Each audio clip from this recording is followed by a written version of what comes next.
భవనాలు లేక అద్దె భవనాల్లో విద్యాభ్యాసం చేస్తుంటే ఉన్న భవనాన్ని ఐసీడీఎస్ అధికారులు ట్రాక్టర్ల షెడ్డుకు వదిలేసిన సంఘటన నెల్లూరు జిల్లా కలువై మండలం వెరుగోట్లపల్లి గ్రామంలో చోటు చేసుకుంది. పిల్లలకు ఆహ్లాదకరమైన వాతావరణంలో విద్యా బుద్ధులు నేర్పించాలని ప్రభుత్వం దాదాపు 10 లక్షలు ఖర్చు పెట్టి గ్రామ సచివాలయం పక్కన సర్వాంగ సుందరంగా అంగన్వాడీ భవనాన్ని నిర్మించారు. గోడలపై చక్కటి బొమ్మల కొలువుతో సుందరంగా చేశారు.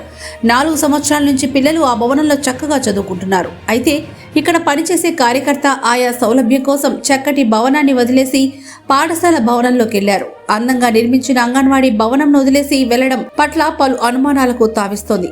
అంగన్వాడీ భవనంను ఖాళీ చేసి పోవడంతో ఆ భవనాన్ని ట్రాక్టర్ల షెడ్డుకు వాడుకుంటున్నారు. పగలు ట్రాక్టర్ షెడ్డుకు, రాత్రిపూట మందుబాబులకు అడ్డాగా మారింది. చక్కగా ఉన్న భవనం దుమ్ము ధూళి పట్టి అపరిశుభ్రంగా తయారైంది.